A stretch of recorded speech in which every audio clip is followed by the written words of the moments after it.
Si Good DOC mula nang ipanganak, ay kailangang magmana ng kapalaran ng pagkaalipin ng kanyang mga magulang. Pamilya ng 3 tao. Sila'y namumuhay na parang mga hayop na pinapangasiwaan ng kanilang mga amo, hanggang sa makita ang mga tao na namamatay ngunit hindi sila tumutulong. Ang buhay ay mas masakit pa kaysa sa mga hayop, at ang dalagang ito ay napakatigas sa pagtrato kay Good DOC. Kapag siya'y malungkot ay pinapalo at minumura siya. Hindi siya nagmamalasakit. Sa isang maliit na pagkakamali, agad siyang humihila ng buhok o sinisira ang mga binti ng Good DOC. Kahit na ang tadhana ay malupit, hindi pa rin sumusuko ang Good DOC. Ang pinakamimithi niyang pangarap ay makatakas kasama ang ama sa kanlurang baybayin. Diyan, makakapamuhay silang malaya upang matupad ang pangarap. Si Good Deog ay palihim na nagbebenta ng mani sa kalye. Ang naipon na pera ay patuloy na dumarami. Hanggang sa sapat na siya, naniniwala siya na hindi na malayo ang araw ng pagtakas. Isang araw, si Good Deog ay pumunta sa harap ng puntod ng kanyang ina upang manalangin. Naway pagpalain siya at ang kanyang ama na maging ligtas, makatakas mula sa tahanan, na parang impyerno. Ang pagkamatay ng kanyang ina, ay isang sakit na hindi kailanman mawawala sa puso ni Godasi. Noong taong iyon, nagkaroon lamang ng bahagyang sipon ang kanyang ina. Ngunit dahil wala silang pera para sa gamot, ang kanyang kalagayan ay lalong lumala, nang hindi na siya makapagpigil. Ang kanyang ama ay dinala ang kanyang ina sa tulay upang humingi ng tulong, mula sa mga tao. Nagtira si Gudiak sa harap ng kanyang amo.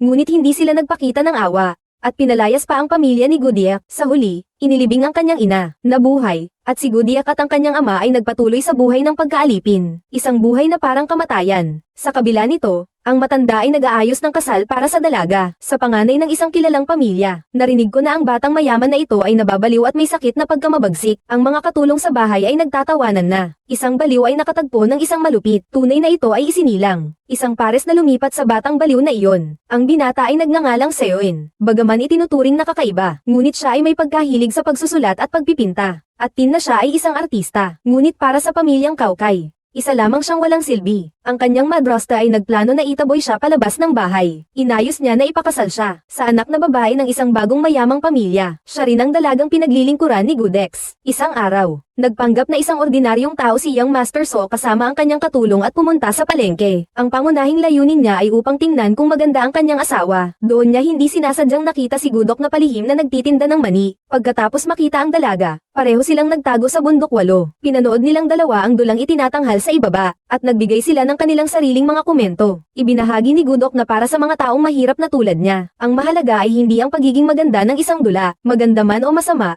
Ito ay isang panahon na sila ay pansamantalang nakakalimot sa sakit ng buhay. Ang mga salita ni Gudekok ay yumantig sa kaluluwa ni Seoin. Dati, siya ay nakatuon lamang sa kanyang personal na pagnanasa, na hindi iniisip ang tunay na kahulugan ng sining. Sa katunayan, ang sining ay nagbibigay ng kasiyahan at pag-asa para sa mga taong nasa hirap. Sa paghihiwalay, ibinigay ni Soin kay Gudekok ang isang piraso ng jade, at nagbigay ng paalala na gamitin ito kung kinakailangan. Tuwing gabi, lalong nag-iisip si Soin tungkol kay Gudekok, ngunit sa nakakatawang pagkakataon, si Gudekok ay naging tagapaglingkod ng kanyang kasintahan, na kanyang pakakasalan. Kung sila ay may magkaparehong katayuan, siguradong ipapakita niya ang kanyang damdamin. At si Goodrock, gabi-gabi tahimik niyang kinukuha ang anteng-anteng para titigan. Puno ang kanyang puso ng mga bagay na hindi masabi, mga salitang hindi niya mailabas. Ang mga sinabi ni Soin ay paulit-ulit na naririnig ni Goodrock. Tinanong niya ang sarili kung ano ang kanyang pinakamalaking pangarap. Iniisip muli ni Gudex ang isang maliit na bahay sa tabi ng dagat, kung saan maaari kayong mamuhay ng malaya. Iyan ang pangarap, na pinapangarap niya buong buhay. Kinabukasan, pumunta ang dalaga sa bahay ng binata upang pag-usapan ang kasal. Si Gudekok ay nagtagong impormasyon dahil gusto niyang kumita. Ang dalaga ay sumingit upang maging kusinira sa bahay ng binatang Seoin. Kakatapos lang ibenta. Tikman ng matandang ito ang isa, at agad na nakilala na ito ay ang gawa ni Gudiak. Sa sobrang galit, dumiretso siya sa kusina para mahuli si Gudiak. Buti na lang at ang katulong ni binata Seoin ay mabilis na nagbigay ng babala kay Gudiak. Wala siyang alam kung saan magtatago kaya dali-dali niyang iniwan ang lahat at tumakas. Ngunit sa gitna ng kaguluhan,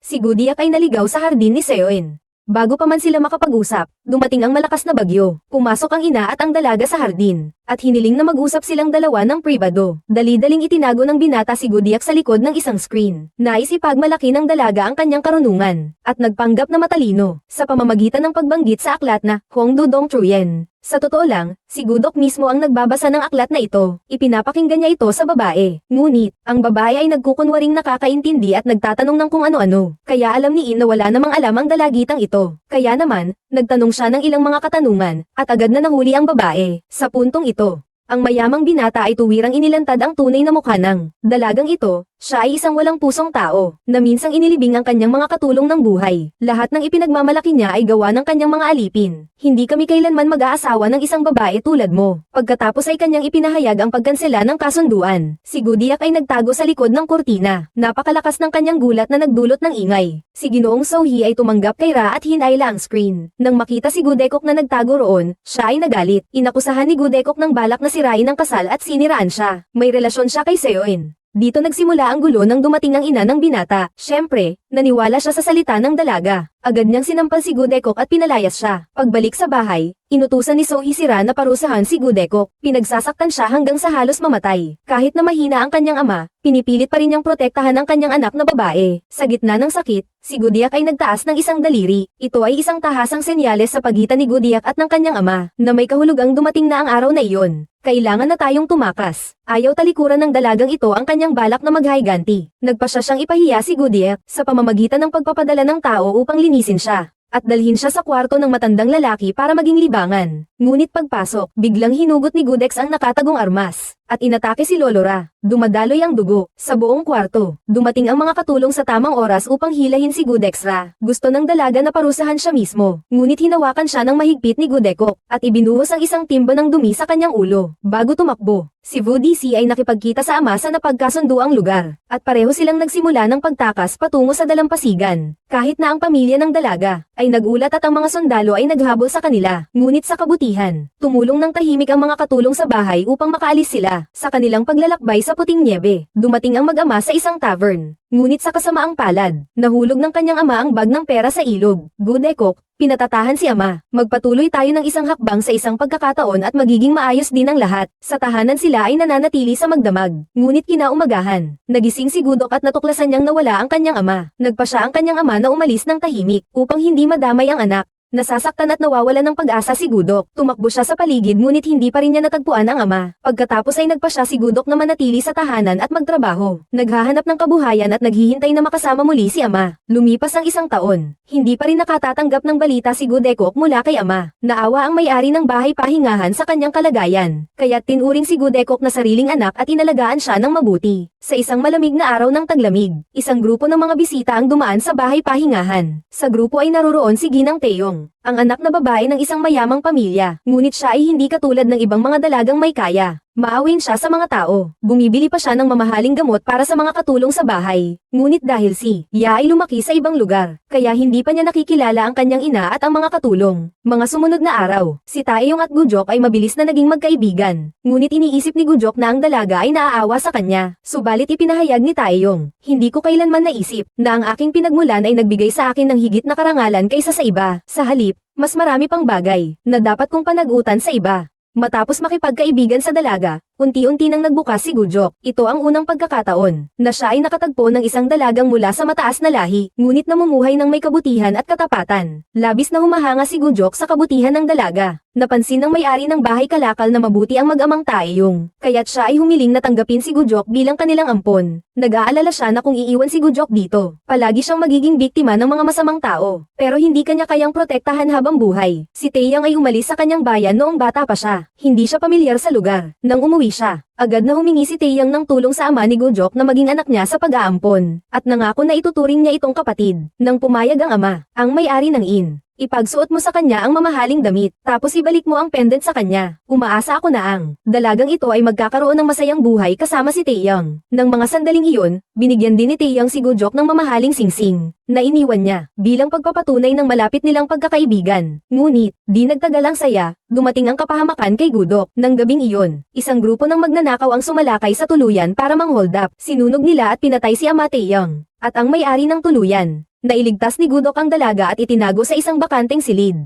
Ngunit natuklasan sila ng mga magnanakaw, at dahil hindi mabuksan ang pinto, sinunog nila ang silid.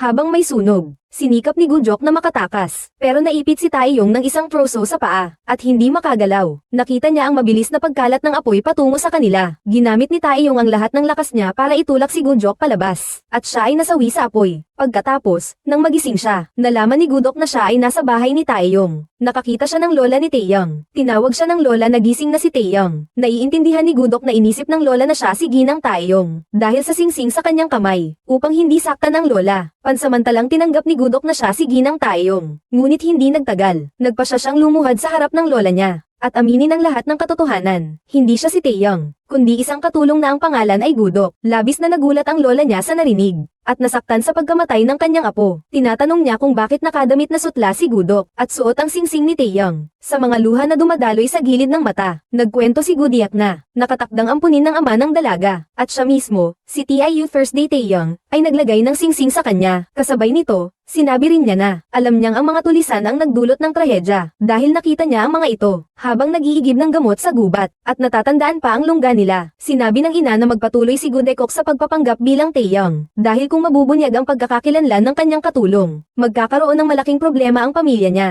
Sa ilalim ng pangalang Taeing, tumulong si Gudiak sa mga katulong sa bahay, sa napakaraming bagay, mula sa pag-aayos ng mga aklat, upang sumagot sa liham ng mga ginang. Ang samahang ito ay hindi rin maganda.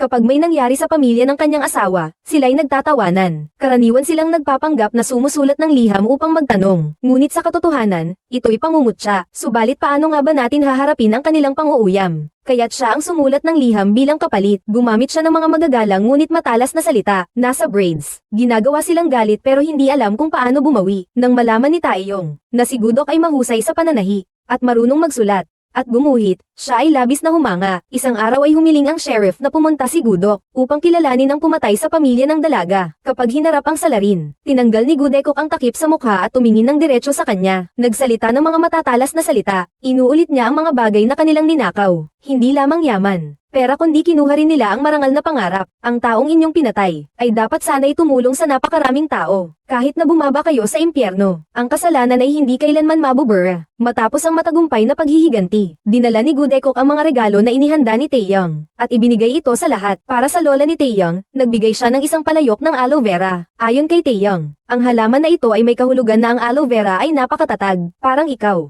Ang mga maikling araw na magkasama, ay pinadama kay Gudekok ang pagmamahal mula sa iyo, at sinabihan kanyang alagaan ang iyong kalusugan at mabuhay ng matagal. Noong gabi na iyon, ibinalik ni Gudekok ang iyong damit at singsing sa iyo at nagpa siya. Natahimik na umalis, ngunit bigla kang lumitaw. Kinuha ng kamay ng babae at inilagay ang singsing pabalik sa daliri at sinabi, tatanggapin niyang ampunin ang bata bilang hiling ni Taeyong. Maging dito ka na at ipagpatuloy ang buhay ni Taeyong. Dahil nagpakasakit siya para matulungan kang mabuhay, maging siya ka. Pagkatapos ang oras ay mabilis na lumipas, mabilis na tumakbo ang aso sa parang. 2 taon na ang lumipas. Ang batang si Godeoke ay unti-unting naging tunay na dalagang, ngunit ang kanyang asawa ay nananatiling Godesi. Patuloy na may ugaling matulog sa sahig. Ang tibay ng sahig ay tila paalala, hindi siya dapat kalimutan ang nakaraan. At ang daan na kanyang tinahak, isang araw, nagpunta siya sa Hanjiang upang bisitahin ang kanyang kapatid na lalaki at iniwan ang Godesi sa bahay. Ang pangalan niya ay CTIUHU. Si Biggie ay nasa labas bumili ng libro. Nang malaman niyang ang sikat na tao ay darating sa nayon para mag-perform, siya ay may palayaw na Johnhee. Pagkatapos ay mabilis na tumakbo si Biggie pauwi mula sa palengke, na masiglang in-announce na, ang sikat na artista na si Johnhee ay malapit nang dumating dito para mag-perform. Gayunpaman, si Godeok ay hindi pa kailanman narinig ang pangalang ito. Ngunit agad na sinabi ni Biggie na si Johnhee ay isang talentadong artista, na minsang sumulat ng isang kwento ng pag-ibig tungkol sa isang artista, na umibig sa isang nagbebenta ng mani, at binigyan ng tao ng isang piraso ng jade bilang alaala. Pagkarinig nito, si Go ay nakaramdam na pamilyar ang kaganapan. Parang nakita na niya ito dati. Nang binasa niya ng mabuti, napansin niya ang isang bahagi sa libro. Ito ang eksena kung saan siya ay nagtago sa likod ng kurtina, sa bahay ng binatang si Seoin. Alam mo ba na ang nagkukwento na si Johnhee ay si Seon-in? Noong nakaraan, ibinulgar ni Baggy na si Johnhee ay naglakbay sa iba't ibang lugar, naghahanap ng kanyang katulong noong nakaraan. Noong gabing iyon, sa suporta ng kanyang kapatid na si Baggy, si Gudekok ay pumunta upang manood ng palabas. Si Johnhee ay gumanap bilang dalawang karakter, na Natumpak na muling binuhay ang kwento sa pagitan niya at ni Gudex. Noong nakaraan, gamit ang tanawin ng karagatan na lagi niyang pinapangarap, habang abala sa pag-arte, nakita ni John Hee si Gudekok sa karamihan. Nang inig siyang tinawag ang pangalan nito. Ngunit si Gudekok ay nagulat at mabilis na tumakbo palayo. Bagi, nakita ko ang komplikadong ekspresyon sa mukha ni Gudok. Nahihiya at kinakabahan siya. Naisip ko agad na si John Hee ang kasintahan niya. Para matulungan si Senyorita Gudok, inayos ni Biggie ang pagkikita nilang dalawa. Sa pagkikita, nagtapat si John Hee na minahal na niya ito sa unang kita pa lang. Maging tanyag na alagad ng sining, ay ang paraan na umaasa siyang isang araw ay makikita muli siya. Ngunit malamig na sinabi ni Gudiyok, ikaw ba ay si Simple? 2 beses pa lang tayong nagkita, nahulog na ako sa iyo. Ngunit alam din ni Gudiyok na, ang taong gusto niya ay si Ginoong Sohee, hindi ikaw. Nagkita lamang sila ng 2x0 na walang malalim na damdamin. Nagbigay ka rin ng babala sa kanya na, ang pagsusulat tungkol sa iyo, maaaring magdulot ng pagkakatuklas ng iyong pagkatao bilang isang alila. Hindi sumuko si John Hee. Kinabukasan, lihim siyang pumunta sa bahay ni Gudex. At walang salita, dinala ka niya sa dalampasigan. Dito ay nagtayo ako ng isang kahoy na bahay. Ito ang pangarap na ibinahagi sa akin ni Gudekok. Sinabi ko na pagkatapos umalis sa bahay, pumunta ako sa lugar kung saan nagtatrabaho ang aking ina. Ito ay isang bahay aliwan. Doon ay nagkukwento ako, nagbabasa ng mga libro para sa mga kasambahay, at unti-unting natutunan ng kaligayahang dulot ng sining. Upang protektahan ang pamilya mula sa masamang balita, pinalitan niya ang pangalan. Nagsuot ng maskara at namuhay ayon sa tunay na pagkatao. Sinabi ni John Hee kay Gudekok na dapat din siyang mamuhay para sa sarili. Bitawan ang mga alaala ng nakaraan. Palaging nagnanais si Gudekok ng malayang buhay, na hindi nakakulong sa apat na dingding tulad ng isang bilanggo. Bago umalis, mariing sinabi ni John Hee sa kanya, gabi, aalis na ako rito. Sana ay sumama ka sa akin. Sama-sama nating hahanapin ang iyong ama. Maglalakbay tayo sa buong bansa. Mabubuhay tayo ng malaya at masiglang buhay. Ang mga salita ni John Hee ay nagpasiklab ng pagnanais sa puso ni Gudekok. Ngunit pagbalik niya sa bahay, natuklasan niyang namatay na ang kanyang kapatid na si Bigway, na may isang kainahinalang sugat sa likod ng ulo. Kahit na ang resulta ng autopsy ay nagpapatunay na ito ay suicide. Gayunpaman, ang mga katulong ay naghihinala na mayroong isang bagay na hindi tama. Kinuwento nila na hindi nila nakita si Biggie kaninang umaga, kaya naghanap sila at nakita nila siyang nagpakamatay sa kagubatan. Ang ilan sa mga katulong ay nagsabi, ang pinaka-sospek ay ang anak ni Mrs. Song, si Dao Ang.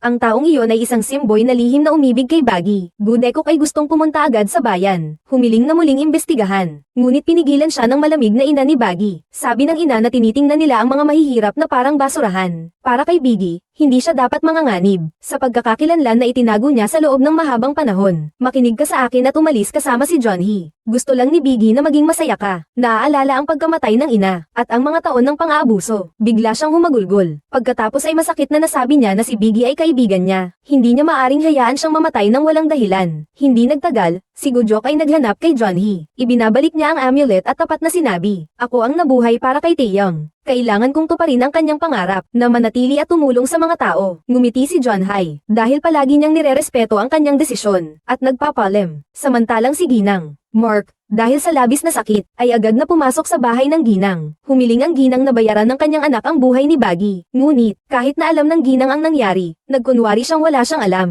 Sinabi pa niyang walang sala ang kanyang anak. Pagkatapos ay brutal na pinahirapan siya ng Ginang. Maging nagutos pa itong patayin siya bilang halimbawa. Sa gitna ng panganib, lumitaw si Gudok. Nang pagkakataong ito, inalis niya ang kanyang salamin sa mukha. Nagpakita sa harap ng lahat. Ngunit ang Ginang ay nananatiling matigas. Hindi siya nagmamalasakit sa sinuman. Ngunit ang gwapo ay nagimbita ng sheriff para arestuhin siya, na may ebidensyang ang ulat ng autopsiya ay peke. Inutusan ng sheriff na arestuhin ang kanyang pamilya para sa investigasyon kahit na ang sheriff ay nagsusumikap na ipagtanggol ang katarungan. Ang uri ng mga maharlika ng kanyang, ngunit nagkaisa. Ang presyon upang si Ginang Ma ay mahatulan ng paninirang puri. Ang mga maharlika ay nais gamitin siya bilang halimbawa upang sugpuin ang paghihimagsik ng mga alipin. Hindi sumuko si Gudex. Pumunta siya upang hanapin ang gobernador ngunit naharang ng mga gwardya. Sa kanyang determinasyon na iligtas si Ginang Ma, nagsimula ang panganib na umakyat sa pader papasok sa korte. Pagkapasok niya, bigla siyang nakatagpo ng isang lalaki na kamukhang kamukha ni John Hee. Nagulat si Gudekok at nagtanong bakit andito ka. Ngunit ang lalaki ay nakatitig sa kanya na puno ng pagkalito. Hindi talaga niya alam kung ano ang nangyayari. Naaalala ng lalaki. Noon ay nakatagpo siya ng isang taong kamukha niya. Kaya alam ko na nagkakamali ang babaeng nasa harapan ko. Kaya naman sinabi ko sa kanya ang totoo. Mali ang akala ni Gudok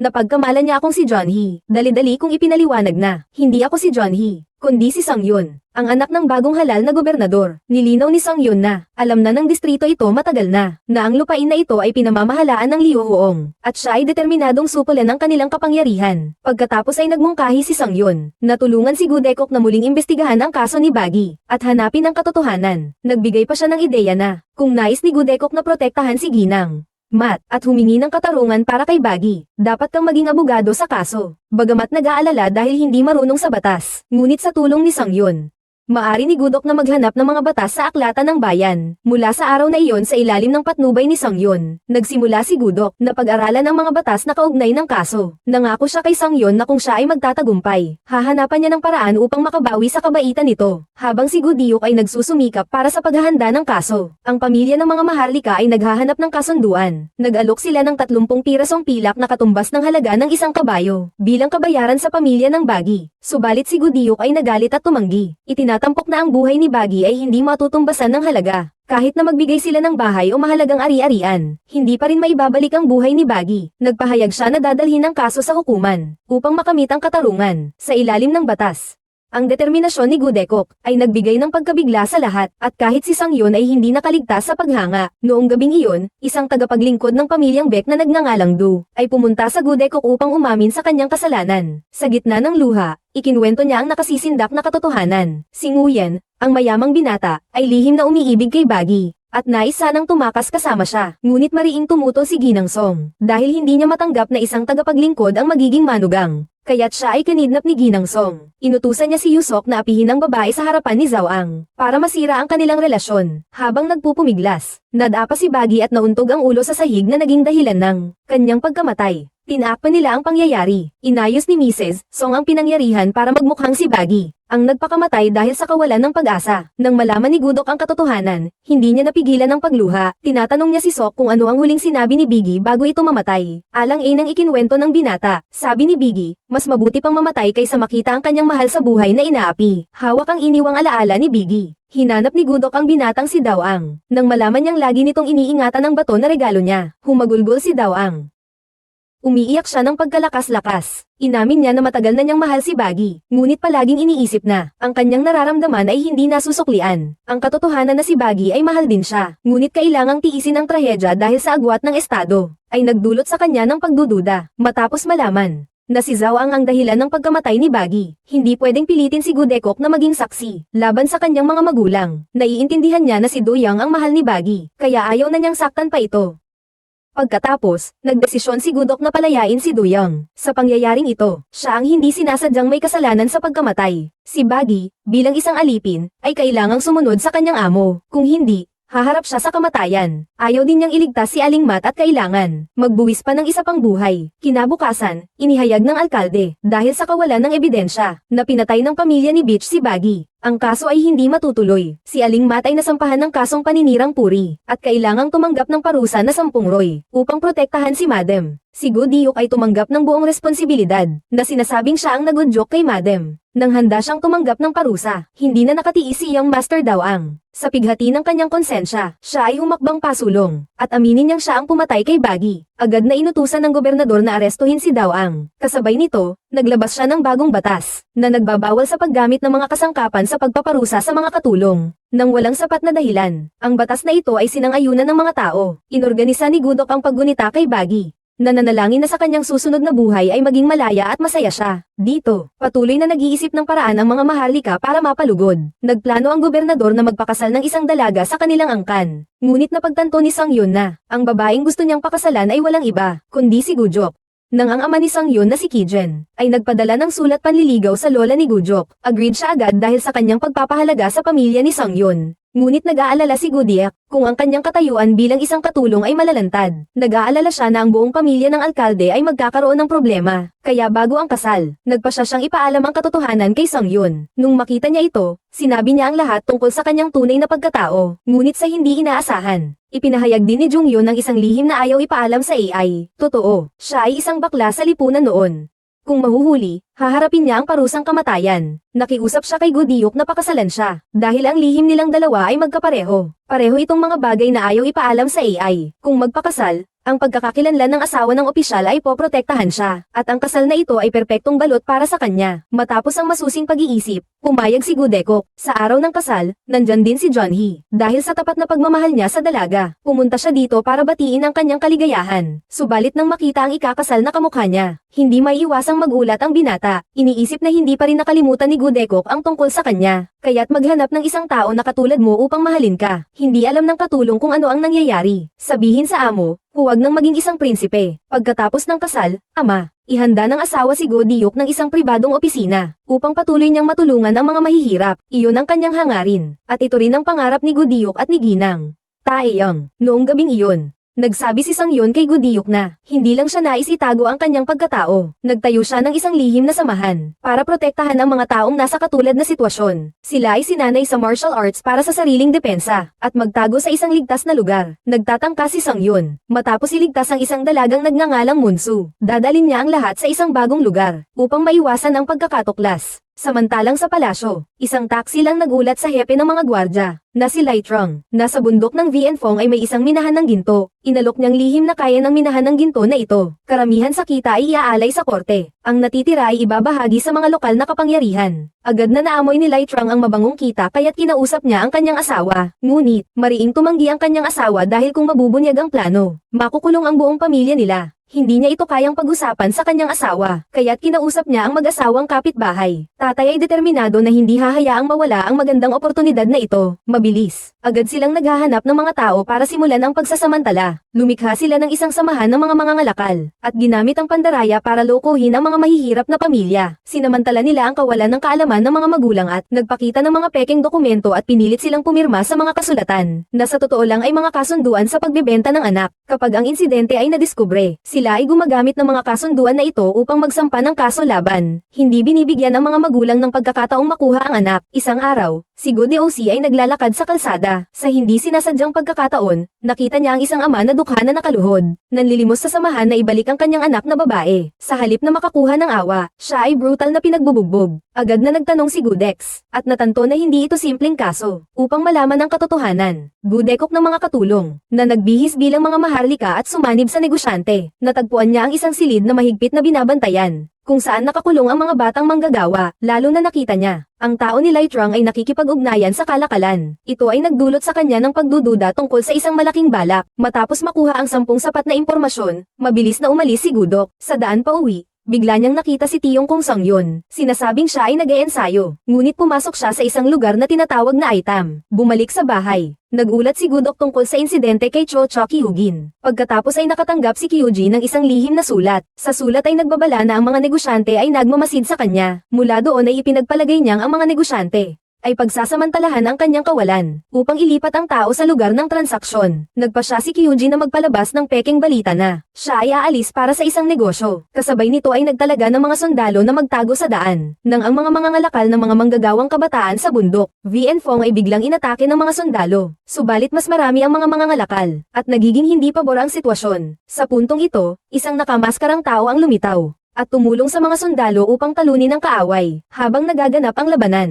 nahulog ang maskara ng taong ito. Nagulat si Gudok nang mapagtanto na si Sang-yun iyon. Pagkatapos, tumakas ang pangkat ng kalakalan dala ang ilang mga bata. Samantala, nailigtas ni Sang-yun si Muso, ang batang babae na matagal na niyang hinahanap, at umalis. Dahil sa lumalaking pagdududa, nagdesisyon si Gudok na pumunta sa Atem Gap para mag-imbestiga. Doon, dinala siya sa isang malawak na lihim na silid, kung saan maraming mga bata ang nagsasanay. Ipinahayag ni Jung-yun na ang tato sa kanyang balikat ay simbolo ng samahan ng mga may malasakit. Ito ay isang kanlungan para sa mga taong itinakwil ng lipunan. Dahil sila ay iba sa iba, ibinahagi niya na nais niyang bumuo ng isang mundo kung saan lahat ay tinatanggap, tulad ng pangarap ni Gudzi tungkol sa pagkakapantay-pantay. Habang dalawang tao ay nag-uusap, natuklasan ng isang mayamang binata ang miyembro ng samahan. Herang ang pangalan ng binata, dahil nakita nila siyang nagpapanggap na babae. Kaya nagalit ang binata, at ipinagutos na dalhin siya sa Liu Xiangfang para patayin. Agad na dumating si Gudok, at pinigilan ang pangyayari, at hiniling na ibigay ang lalaki sa mga opisyal ng gobyerno. Alam ni Sang-yun na nabunyag na ang pagkakakilanlan ni Hegang, at ayon sa batas, hahatulan siya ng kamatayan. Kinuwento ni Sang Yon na si Hegang ang unang taong kanyang nailigtas, at siya ang inspirasyon sa pagtatatag ng samahan ng mga mabubuting loob. Kahit na delikado, determinado si Sang Yon na iligtas siya. Pinayuhan siya ni Gudiak na maging maingat, at nangako na gagawa siya ng paraan para maprotektahan si Hegang. Kinabukasan, pinangunahan ni Cho Sang Yon ang paglilitis sa kaso. Dumarating ang mga tao ni Lee ng mas marami. Humihingi ng paghatol ng kamatayan sa nahuli, dahil sa dahilan ng pagprotekta sa mga tradisyon sa ilalim ng presyon. Wala nang ibang paraan si Cho Sang Yon kundi ang sumunod.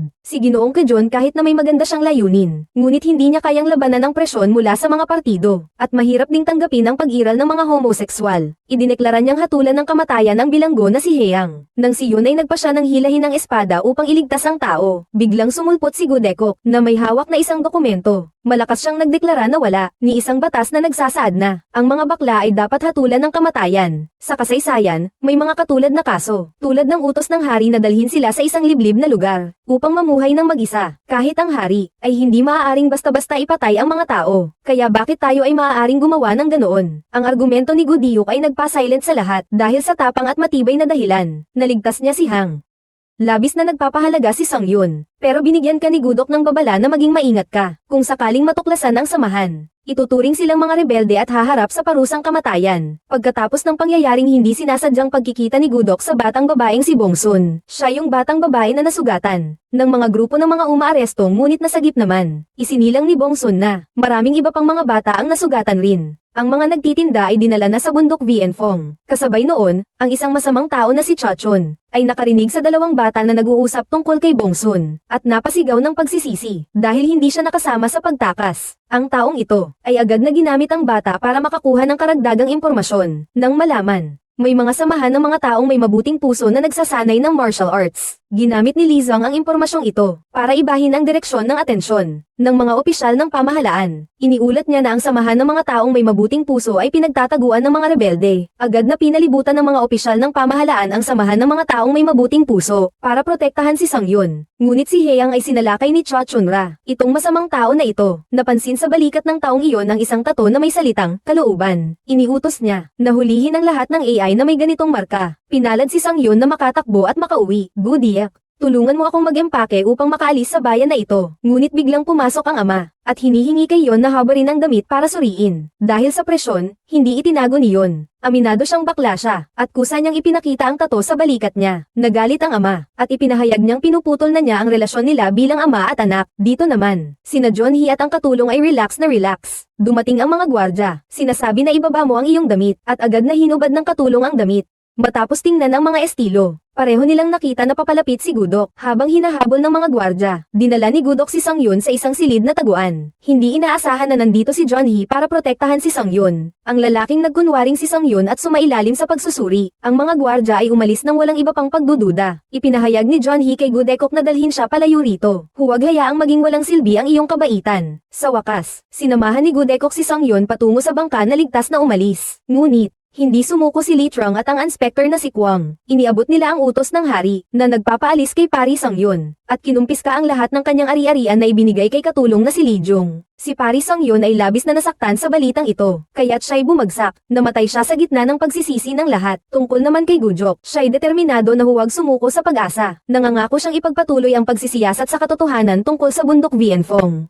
at iligtas ang mga batang na-abduct. Alam niya ang mga paratang ni Lightrong. Si Ho Fan Park Sun mismo ang nagutos na imbestigahan ang insidente. Gayunpaman, hindi pa rin malinaw ang sitwasyon sa kasalukuyan, at hindi niya alam kung ano ang gagawin. Sa oras na ito, bigla niyang narinig na balak ng mga maharlika na ipagbili si Mrs. Mart. Siya ang tumulong kay Gudok dati para iligtas si Mrs. Mat. Hindi nagatubiling. Lumuhad si Gudok at humingi kay Lee na palayain siya. Sa kanyang kalupitan, wala siyang kawan. Si Gudok ay lumuhad sa buong gabi sa harap ng bahay ni Lee. Sa pagnanais na mailigtas si Smart, sa wakas, sa tulong ng kabaitan ni Ginang Kim, siyang pumayag na pakawalan si Ria Math pabalik kay Gudekok. Labis na nagpapahalaga si Gudekok. Nangako siyang gagantimpalaan si Ginang sa hinaharap. Matapos ang insidenteng ito, nagsimulang magduda si Ginang Kim. Ang ilang koneksyon sa pagitan ng asawa ni Lightrong at ng kanyang mga biyenan ay ang pamilya ni Chosun. Naramdaman niya na may tinatago ang mga ito sa kanya, kaya palihim siyang pumasok sa silid-aklatan ng kanyang asawa para maghanap ng mga clue. Sa huli, natuklasan niya na ang lalaki ay palihim na nagmimina ng ginto. Noong una, si Kia Litrong ay nakipag-usap sa iyo tungkol dito, ngunit tumanggi ka.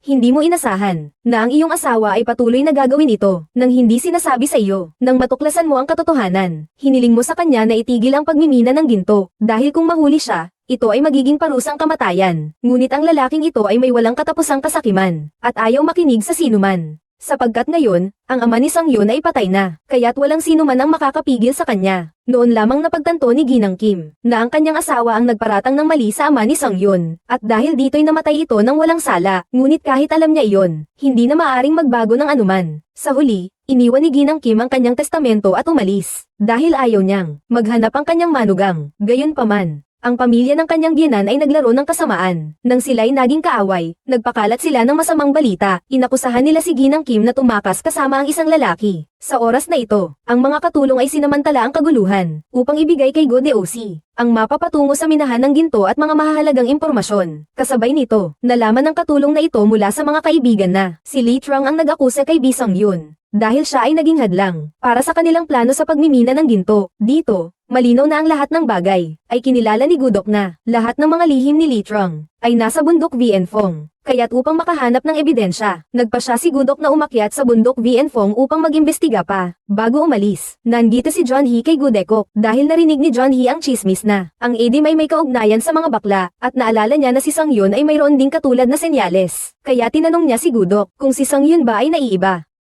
Pagkatapos ay isiniwalat ni Gudok ang kanyang mga sikreto, at ipinabatid ni Sang-yun kay John Hee. Ang lalaki ay nagalit at nagsabi, bakit mo ipinahayag ang pagkatao ng aliping iyon sa kanya? At pagkatapos ay agad na sinabi ang pangalan. Hindi ba dapat alagaan ng asawa ang kanyang asawa? Sa huling pahayag, hindi siya dapat maghintay para sa kanya. Gayunpaman, alam ni Gusok ang nararamdaman ni Sang-yun. Kaya't nagpa siya siyang manatili para alagaan siya, at nagpa siya siyang umakyat sa bundok upang maghanap ng katibayan. Umakyat sa bundok para maghanap ng ebidensya, at kaya't nagtulungan silang umakyat sa bundok. Sa daan, biglang naisip ni John Hee ang mga alaala ng dalawa. Nang unang magkita sila ni Gujok, naka-uniforme si Gujok noon.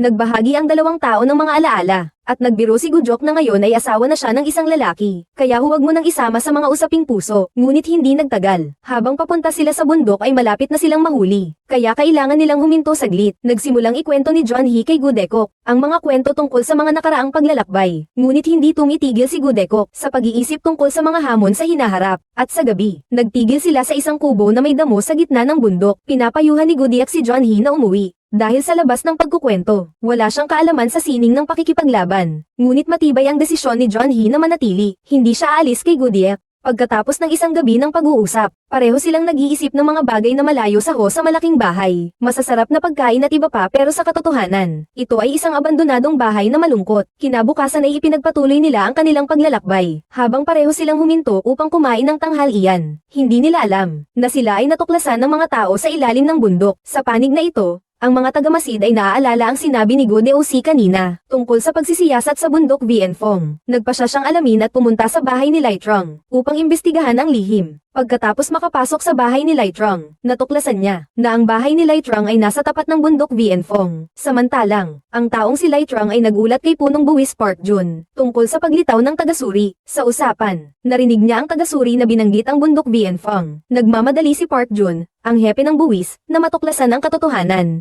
Kaya inutusan niyang umatras ang kanyang mga tao mula sa bundok. Agad-agad, ang mga tauhan ay mahigpit na nakagapos sa mga bata, at pinalabas silang magpakamatay. Ang layunin ay ang pagsira ng ebidensya. Habang nagpapahinga si Gudok at John Hee, dali-daling pinalibutan ng mga tauhan ang kanilang lugar. Ngunit pagdating doon, mga damo lamang ang kanilang nakita. Walang tao. Umalis na pala si Gudok bago pa siya tumingin sa lupa. Napansin niya ang uri ng damong tumutubo sa lupa na may kakayahang mag-imbak ng ginto. Ito ay tumutulong sa pagtatasa ng potensyal ng pagmimina ng ginto. Agad siyang nagtanong kay John Hee tungkol sa responsibilidad ni Park Jun. At ipinaliwanag ni John Hee na siya ang namamahala sa pagsisiyasat ng mga lokal na espesyalidad. At biglang napagtanto na si Park Jun ay nakadiskubre ng minahan ng ginto sa bundok ng Vanfong. Kaya nakipagtulungan siya kay Lai Trong para dalhin ang mga bata doon para magmina. Agad na nagmungkahi si Gudok na hanapin ang lugar kung saan nila itinatago ang ginto at ang mga bata. Ngunit sa kanyang mga salita, dumating ang mga Taisai at pinalibutan sila. Hinayla ni John Hee si Gudok para tumakas, ngunit parehong naipit sila sa isang pader. Isa na lamang ang natitirang daan, ang tumalon. Nang makita ang Taisai na nagpapaputok, niyakap ni John Hee si Gudex at tumalon sa tubig. Pareho silang nahulog sa ilog. Hindi marunong lumangoy si Gudok kaya nang mahulog sa tubig. Kinailangan ni John Hee na iligtas siya at magsagawa ng CPR. Nagising si Gudex. Ngunit dahil natatakot na susundan siya ng mga Taisai, agad na tumakbo sa gubat kasama si John Hee. Ngunit si Gudekok ay hindi pa rin makaalis sa mataas na lagnat at nalulumbay. Nasabi lang niya kay John Hee na dapat siyang tumakbo pababa ng bundok mag-isa at ikwento ang lahat sa mga taga-suri. Pagkatapos niyang makapagsalita, si Gudekok ay nawalan ng malay. Ayaw iwan ni John Hee ang dalaga. Nangako siya na wala nang makapaghihiwalay sa dalawa maliban na lamang kung sila ay mamatay. Habang hinahabol sila ng mga tauhan na may dalang sulo, inilabas ni John Hee ang kanyang kutsilyo, handa nang makipaglaban at magpatawa. Pagkatapos ay lumipat ang eksena kay Gujok na nagigising. Nasa loob siya ng isang yungib, at natuklasan niyang naroon siya, kasama ang kanyang dating katulong, si Dusok, ang taong kanyang pinatawad noon. Nagpasalamat ang binata, at ipinaliwanag kay Gujok ang sitwasyon. Nalaman na ang mga alipin na tumakas mula sa kanilang mga amo, ay namumuhay din sa yungib na ito. Kamakailan lang ay nalaman nilang may mga sundalo na dumarating, kaya nang makita nilang may nahulog sa tubig, agad silang nagpunta upang suriin. Noong panahong iyon, inisip ni John Hee na sila ay kaaway, kaya niya hinugot ang kutsilyo at gustong lumaban. Ngunit nang makita niyang nawala ng malay si Gudok, ipinaliwanag ni Sok ang lahat, at dinala silang dalawa sa yungib para magtago. Hindi inasahan ni Gudok na ang kanyang mabubuting gawa noon ang siyang magliligtas sa kanyang buhay sa sitwasyong ito. Pagkatapos, lumabas si Gudok para hanapin si John Hee. Nakita niyang nagkukwento ng nakakatawa si Kuya para sa lahat, na kahit ang AI ay napatawa. Ang tanawing iyon ay labis na naging emosyonal para kay Gudekok. Hindi niya akalain na ang mga di sinasadyang salita noon ay makakapagpalapit kay John Hee sa kanya at magiging malapit sa kanya. Pagkatapos nito, umakyat si Gudekok at ang grupo ni Dusok sa bundok, naghahanap ng mga batang naaresto, na may determinasyong iligtas sila mula sa mga tao ng mga mangangalakal ng tao. Pagdating sa tuktok ng bundok, natagpuan nila ang minahan ng ginto na kasalukuyang minamanyak, at ang mga bata ay nakakulong. Kakatapos lang iligtas, ang mga tauhan ng kaaway ay nag-ambush. Pinalibutan ng grupo ni Gudex para makatakas sa pagkubkob. Si John Hilaw ang nanguna. Ang dalawang panig ay naglaban ng matindi, ngunit napakalaki ng pagkakaiba ng lakas. Si Gudekok at ang kanyang mga kasama ay malubhang nasugatan. Nang isang tauhan ng mga kalaban ay handa ng sugurin si Gudekok, isang pana ang tumama sa mga kamay nila. Ang mga sundalo ay dumating mula sa bayan. Nakaagapay na nakontrol ang mga alagad. Alam kong ang pagdating ng militar ay sa utos ng taga-subaybay upang iligtas si Gudok. Sa kabutihang palad, dumating sila sa tamang oras. Sinusuri ni John Hee ang sugat ni Gudok. Nakita niyang nasugatan siya sa leeg at agad siyang binanatan. Matapos mahuli ang mga alagad at dinala sa bayan, ang grupo ni Gudok ay ligtas na nakabalik mula sa bundok. Nung bumaba sa paanan ng bundok, alam ni Gudekok na nagising na si Hang. Ngunit ayaw nilang makisangkot sa alitan, at nais lamang nilang mamuhay ng mapayapa. Nahiwalay isang araw. Sa hindi inaasahang pagkakataon, natagpuan ni Gudekok si Ginang Kim, na may balak na tumalon mula sa bangin upang magpakamatay. Nagmamadali siyang iligtas ang Ginang at dalhin siya upang makita ang mga inosenteng bata na nailigtas. Pinayuhan ni Gudekok ang Ginang na kung nais niyang magpatawad, dapat siyang gumawa ng mabubuting bagay para sa mga batang ito. Samantalang si Litrang at ang kanyang bayaw ay nakarinig tungkol sa pagkakahuli ng mga tauhan, kaya't nagsimula silang matakot. Ang Ginang Kim kasama ang kanyang anak. Nang umbinsiya ako sa kanya na sumuko, ngunit si Litrang ay matigas ang ulo at ayaw umamin, at humingi ng tulong kay Ginoong Park. Ngunit si Ginoong Park ay anak ko ang lahat ng kasalanan. Si Litrang ay naniniwala na wala siyang kinalaman sa pagmimina ng ginto o sa pagbebenta ng mga bata, hanggang sa puntong ito, nawala na ang paraan para kay Chong upang umasa na maibsan ang parusa. Kaya't napilitan siyang sumuko. Ang bagong hukom ay dumating sa bayan upang litisin ang kaso, at humiling ang Gudex na muling suriin ang kaso. Nang balak na rebelyon na ipinapataw kay Litrang upang ipagtanggol ang kanyang ama, si Heang ay dumating din upang maging saksi. Aminado siya na ay mga taong kabilang sa grupo ng mga minoryang kasarian. Dahil sa pagtanggi ng lipunan, kinailangan nilang magbihis bilang babae at magtatag ng isang independyenteng organisasyon upang protektahan ang mga katulad niya. Ngunit ang kanilang mga aksyon ay pinagdudahan ng mga masamang tao na naglagay ng mga paratang na rebelyon, at sila'y pinagsikapang lipulin. Nang si Litrang ay inusig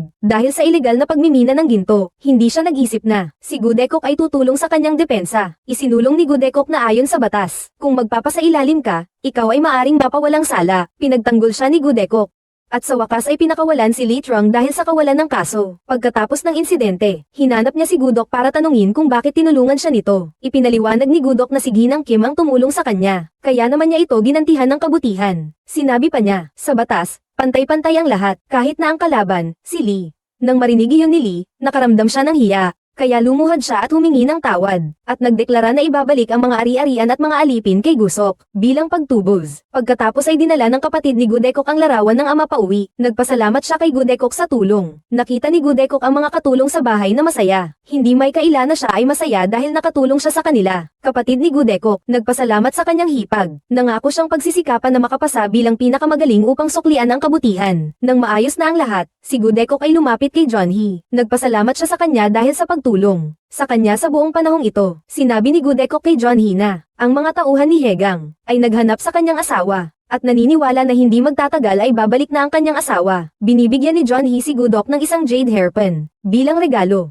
Pero kaya lang niyang manood at hindi makialam sa desisyon ni Gudok nang piliin itong manatili at patuloy na mamuhay kasama si Songyun. Inamin din ni Jeonhee na si Gudok ang kanyang first love. Magkasintahan sila noong una, ngunit dahil sa pagkakaiba ng katayuan, na napipilitang maghiwalay. Pagkatapos ay bawat isa ay may kanya-kanyang misyon, na naglalakbay sa iba't ibang landas ng buhay, at patuloy na nahaharap sa mga pagkakamali. Si Jeonhee ay matagal nang umiiyak, marahil ito na ang pinaka-perpektong wakas. Sa kwentong pag-ibig na ito, 7 taon na ang lumipas. Si Gudex ay patuloy na nagtatrabaho bilang isang miyembro ng komite. Isang araw, sa kalye, narinig ang malalakas na tambol. Bumalik ang nakababatang kapatid ni Gudekok matapos maging matagumpay sa pagsusulit. Masayang niyakap ni Sangdo si Gudex at sinayaw. Sa wakas, natupad na ang pangako, hindi niya pinabayaan ang kanyang inaasahan. Lahat ng mga dalaga sa bayan ay nagtipon-tipon sa harap ng bahay ni Gudekok upang maging tagapag-ugnay para sa kanyang kapatid na lalaki. Masaya si Gudekok na makita ang kanyang kapatid na lalaki na naging matagumpay. Naisip niya na pagkatapos na makapag-asawa ng angkop na babae, matutupad niya ang hiling ng kanyang yumaong ama. Isang araw, nakilala ni Song ang isang babae na ang pangalan ay Miriel. Sa di sinasadyang pagkakasalubong, nahulog ang alahas ni Miriel. Hinabol siya ng lalaki para ibalik ito. Pero mabilis na tumakbo ang babae. Kinabukasan, humingi ng tulong si Miriel kay Gudiek dahil ang kanyang kapitbahay ay nawalan ng trabaho ng walang dahilan at hindi pa natatanggap ang sahod. Nagpasya si Gudiek na imbestigahan ang insidente. Nalaman niyang si Miriam ay hindi lamang nag-aalaga ng mga pasyenteng may nakakahawang sakit, kundi pati na rin ay inaalagaan silang mabuti. Dahil dito, lalo pang humanga si Gudiek sa mabait na dalagang ito. Ipinahayag din ni Miriam ang kanyang paghanga kay Gudiek at humiling na matutunan ng trabaho ng Chibo. Nais ng dalaga na makatulong sa maraming tao tulad ni Gudiek. Siyempre, si Gudok ay masayang pumayag. Nang malaman niyang nagkita na ang kanyang kapatid na lalaki at si Miriam, naisip ni Gudok na bagay sila, at nagpasyang mag-asawa sila. Isang gabi, dinala ni Gudok ang kanyang kapatid sa bahay ni Miriam, para makita ni Sangdo ang pagiging mapagmahal, at kabaitan ng dalaga. Ngunit hindi sinasadya, nasaksihan ni Miriam ang pananakit ng isang babae ng kanyang asawa. Nang sasaktan na sana ng asawa si Miriam, agad na tumulong si Sangdo. Nang makita ni Gudok ang kanyang kapatid, at si Miriam na magkasama, siya ay lubos na natuwa. Ngunit pag-uwi ni Miriam, nagbago siya. Nagbigay siya ng pera sa mga may sakit na nakakahawa. Tapos ay inutusan niya silang panatilihing lihim iyon. Kinabukasan, napansin ni Gudok na siya ay sinusundan. At nang makontrol na niya ang taong iyon, nalaman niyang isa pala itong katulong ni Jeonhee. Agad na humingi ng tulong si Soyoung kay Gudok. Napag-alaman na si Jeonhee ay nahuli at nakulong. Pagkatapos, nang hindi sinasadyang makapasok sa isang teatro ng iba, gusto ng lalaking ito na ipagtanggol si Jeonhee at iligtas si Ra mula sa bilangguan. Nag-aalinlangan si Gudok pero nagmadali si Soyoung na sabihin na kasal na si Jeonhee at may isang cute na anak. Hindi na kailangang mag-alala na siya ay may pamilya. Nang marinig ito, nagpasya si Gudok na ayusin ang mga gawain sa bahay, at sumunod kay Soyoung. Nang sila ay naghahanda ng sumakay sa tren, nakita ni Gudekok ang silweta na parang si Jeonhee. Alam niyang nasa bilangguan si Jeonhee, kaya tiyak na ang taong nasa harapan ay ang kanyang mahal. Tinawag ni Gudiak si Songyun at agad na tumakbo patungo sa kanya. Ngunit nakita ni Songyun ito at nagmadaling umalis sa bangka. Parang sinusubukan niyang umiwas. Tumingin si Gudekok sa bangka na unti-unting lumayo. Hindi na kayang pigilan ni Gudekok ang pag-iyak. Pagkatapos ay sumunod si Gudekok sa katulong papunta sa bahay. Sa wakas ay nakita ni Lau si Jeonhee na nakakulong. Nang makita ni Jeonhee si Gudekok, ang babaeng kanyang pinapangarap araw-araw ay lumitaw sa kanyang harapan. Sa oras na iyon ay medyo hindi siya makapaniwala sa kanyang mga mata. Agaran niyang hinawakan ang rehas. Tinanong si Han kung mabuti ba ang buhay ni Gudekok. Si Gudekok ay nagpipigil ng lahat ng emosyon. Gusto kong linawin ni Jeonhee ang lahat, para mapakalaya ko siya agad. At makabalik na siya sa kanyang pamilya. Medyo naguluhan si Jeonhee. Hindi pa naman siya nag-aasawa. Paano magkakaroon ng pamilya? Nalaman ni Soyoung ang totoo. Kaya kinailangan niyang aminin ang lahat. Natatakot siyang hindi tutulong si Gojok dahil sa kanyang pagkatao. Kaya nag-imbento siya ng kwento na si John-hee ay kasal na. Sinabi pa ni So-young kay Gojok tungkol sa maling akusasyon kay John-hee. Si John-hee ay tumanggap ng isang alagad. Upang matutong maging independyente ang alagad, ibinuhos niya ang lahat ng kanyang makakaya sa pagtuturo. Sino ang mag-aakalang ang taong iyon ay may masamang intensyon? At ninakaw ang aklat ni John-hee. Ang librong iyon ay pinamagatang, Investigador at Batang Babae. Ang orihinal na kwento ng pag-ibig na puno ng pighati ni John-hee at Goldnook. Isinulat ni John-hee upang balikan ang alaala ng kanyang pagmamahal kay Goldnook. Hindi niya akalain na ang disipulo ay hindi lang nagnakaw ng libro kundi ginawa ring marumi ang mga romantikong detalye sa libro. Bilang mga kwentong malaswa, ganap na pinapabulaanan ang aklat. Nagalit si John-hee at pinagsalitaan siya, kaya siya'y nakakulong.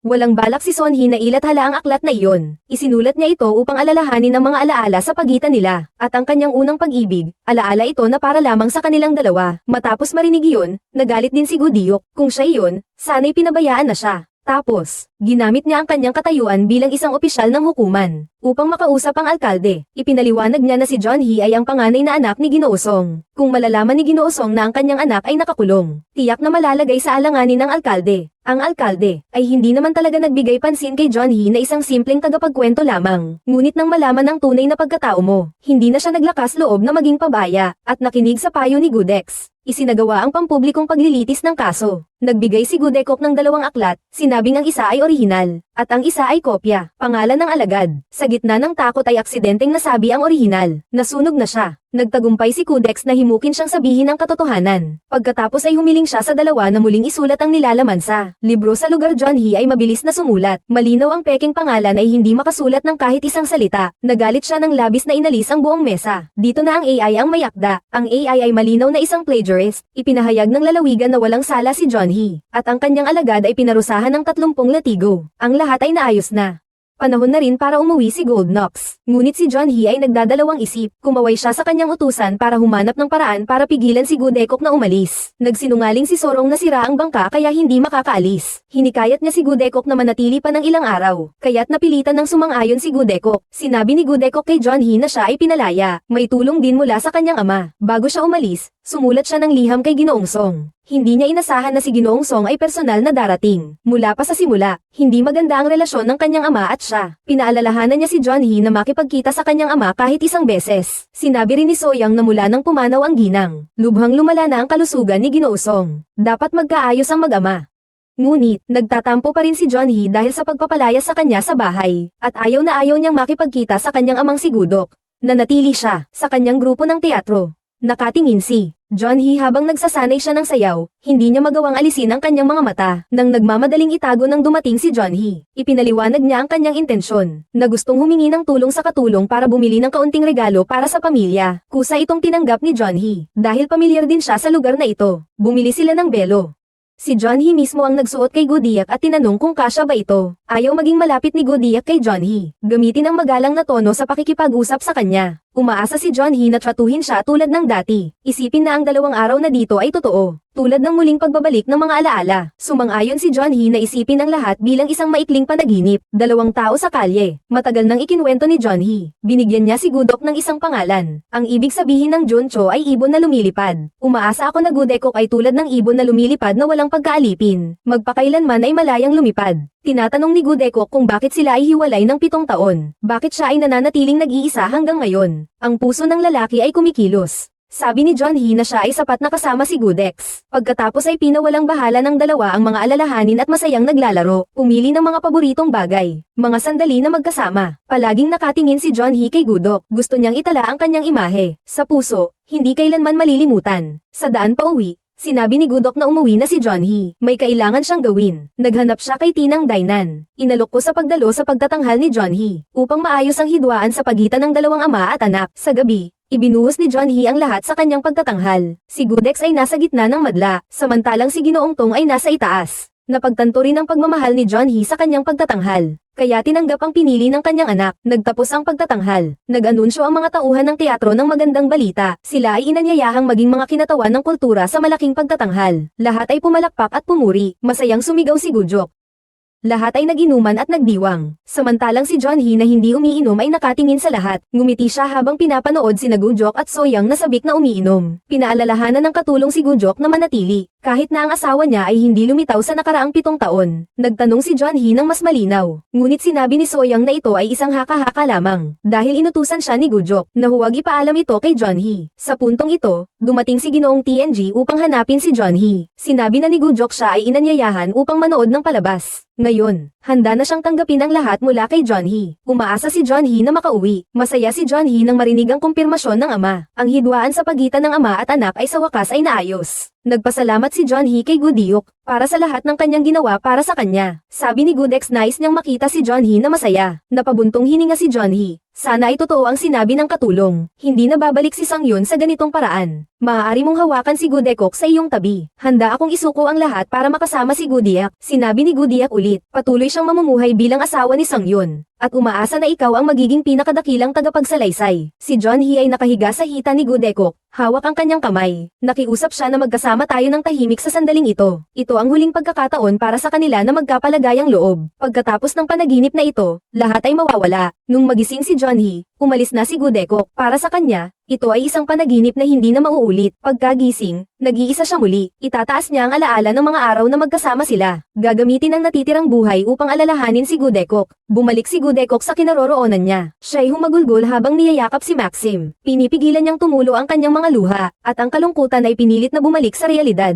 Habang umalis si Goodyeok, ang pagkatao ni Miriong ay sa wakas ay nahayag. Siya ay anak ni Fu na si Bik upang maghayganti. Si Ginang Bik ay ipinakasal si Miriong sa kapatid na lalaki ni Goodekok upang malaman ang lahat ng nangyayari sa bahay Goodyeok at ipaalam ito sa kanya. Gusto niyang magbayad ng Goodekok para sa mga ginawa sa kanilang pamilya. Upang makuha ang pagmamahal ng kanyang hipag, nagdaos siya ng 2 dula. Isa ay upang ayusin ang hidwaan sa kapitbahay. Upang makita ng kanyang hipag na siya rin ay may pusong tumutulong. Tulad ni Goodekok, sa tamang panahon, itinulak niya ang bayaw palayo ng malapit ng mabangga ang truck. Sinaktan niya ang sarili para iligtas ang kanyang asawa. Tunay ngang natunaw ang puso ni Sungdo. Lalong lumalim ang pagmamahalan nilang dalawa. Pag-uwi ni Gudok at narinig ang balita, agad niyang inayos ang kasal nilang dalawa. Sa araw ng kasal, ginantimpalaan ni Gudok si Mirion ng isang pulse Ares, upang makasigurado si Mirion na maaari siyang umasa sa iyo. Aalagaan mo si Mirion parang kapatid mo. Pagkatapos ng kasal, tinanong ni Songdo si Goodekok, bakit umalis ang kapatid na lalaki noong nakaraan. Gusto pa ring itago ni Goodekok ang lihim kay Songyun. Ngunit nahulaan na ng hipag ang katotohanan. Ang kapatid na lalaki ay isang espesyal na tao. Nagalit siya dahil matagal nang hindi umuwi ang kapatid na lalaki. Dahil sa isang katungkulan na nagbubuklod kay Gudok, si Miriong ay nagkukubli sa labas at nakikinig sa usapan. Napansin ni Vakzin ang isang anino sa labas ng pinto, ngunit hindi niya ito nakilala agad kung sino at saan nanggaling. Iba ito sa mga asawa ng mga pinuno ng tribo na nagtitipon. Ang asawa ng pinuno ng tribo ng Tern ay nagkukwento. Sa kalapit na bayan ay may isang babaeng balo, si Tuyet Han. At ang buong bayan ay nakikinabang dito. Hindi lamang tinanggalan ng buwis. Ngunit ang pinakamahalaga ay ang mga estudyante sa bayan ay makakakuha ng dagdag na puntos kapag sila ay sumasali sa pagsusulit. Nais ni Ginang Hong na magkaroon ng isang ulila tulad ng sa karatig na nayon. Dahil ang kanyang anak na lalaki ay hindi lamang nabigo na maging top-notcher, kundi mahirap ding makapasa. Kaya't siya ay labis na umaasa na ang kanilang lugar ay magkakaroon din ng isang ulila na may magandang reputasyon. Para makakuha ng puntos ang anak na lalaki sa pagsusulit. Noong gabing iyon, si Ginang Bik ay pumunta kay Ginang Hong. Sinabi niya na ang kanyang asawa at anak na lalaki ay parehong namatay. Kung makatutulong si Ginang sa kanya sa paghihiganti, tutulong siya na makuha ang gintong plaka ng katapatan. Kinabukasan, natanggap ni Nagudiyok at ng kanyang bayaw ang balita na pumanaw na si Song Ayon. Ang katawan ay nasa bahay hukuman at naghihintay ng kukuha. Hindi makapaniwala si Goodekok sa biglaang masamang balita na ito. Inaalala niya ang mga alaala mula nang makilala si Song Yun. Umaasa siyang hindi ang kanyang asawa ang nakahimlay sa ilalim ng tela. Nanginginig siyang itinaas ang tela upang tingnan ang patay. Ngunit ang bangkay ay ganap ng nabulok at hindi na makilala ang mukha. Inutusan niya ang mga tao na baligtarin ang bangkay at suriin ang likod. Nakita niyang walang tato sa balikat. Agad niyang tinukoy na hindi ito si Song Yun. Iniulat niya sa Alclade. Si Song Yun ay may peklat sa likod.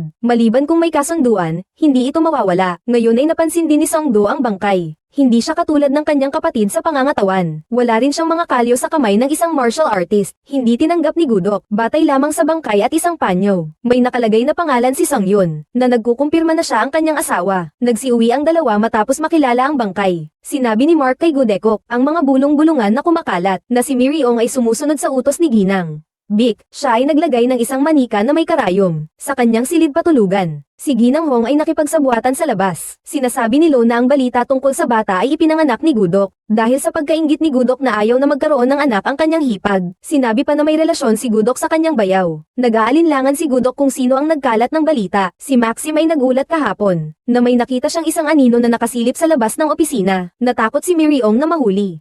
Agad na nagsalita sa kasalan, maraming tao ang pumapasok at lumalabas. Siguro dumadaan lang sila. Ang opisyal ay muling nagpaalala kay Songdo sa pulong na ang mga aksyon ni Gujok ay nakapinsala sa reputasyon ng county ni Chulsu. Ang isang babaeng balo ay hindi dapat basta-basta lumabas ng bahay. Sumagot si Songdo kay Gujok, hindi siya balo. Ang bangkay na iyon ay hindi ang kapatid mo. Ngunit sinasabi ng lahat, si Songyon na hindi umuwi sa loob ng 7 taon ay parang patay na. Maliban kung may dahilan kang ayaw sabihin. Kung hindi, paano mo mapapanood ang iyong asawa na itinuturing na balo? Ipinakita ni Gudex ang larawang tao kay Ginang Kim. Napansin ng malaking ginang ang seryosong sitwasyon. Hindi lang basta-basta pagkalat ng chismis. Sabi niya, binigyan niya si Gudok ng isang importanteng impormasyon. Nakita daw niya si Ginang Beach sa kasal ng kapatid ng asawa at ni Miriong. Matagal nang may sama ng loob si Ginang Beach kay Gudok. Marahil ang mga problema ni Gudok ngayon ay may kaugnayan sa kanya. Gusto ni Songdo na ayusin ang sitwasyon ngayon, kaya't nagudyok na maglakbay upang hanapin ang kanyang kapatid na lalaki. Nagpa siya ang lahat na alisin ang titulong balo, na ipinataw sa kanya ni Gudekok. Hanggang sa panahong ito, isinalaysay ni Gudekok ang nakita niyang si Songyun sa pantalan. Nakita siya ni Jonghyun ngunit hindi siya nakilala. Lumiko at umalis. Klarong sinadyang gawin. Marahil kahit na makahanap ay wala ring silbi. Si Songdo ay hindi makakapayag. Ano man ang mangyari, kailangan niyang hanapin ang kanyang kapatid na lalaki. Si Gudekok ay naghirap para sa pamilyang ito sa loob ng maraming taon. Hindi ito karapat-dapat. Natiisin ang mga pang-iinsulto at masasamang chismis. Kinabukasan, sinamahan ng buong pamilya si Songdo sa kanyang paglalakbay. Alam ng Ginang Hong ang balita. Agad na nagtungo upang ipaalam kay Ginang Big. Siya ay masigasig na nagpakalat ng chismis upang ilagay si Gudiak sa sitwasyon ng pagiging balo. Masaya si Ginang Big na walang mga lalaki sa bahay. Mas madali silang kumilos. Si Song ay naglalakad kasama ang larawan ng kanyang kapatid. Naghahanap sa lahat ng dako. Ilang araw na ang lumipas ngunit walang resulta. Nangangailangan na ako ng pahinga. Tumakbo ang tauhan papunta sa isang tao at sumigaw. Binata. Ang taong nagkamali ay si John Hee.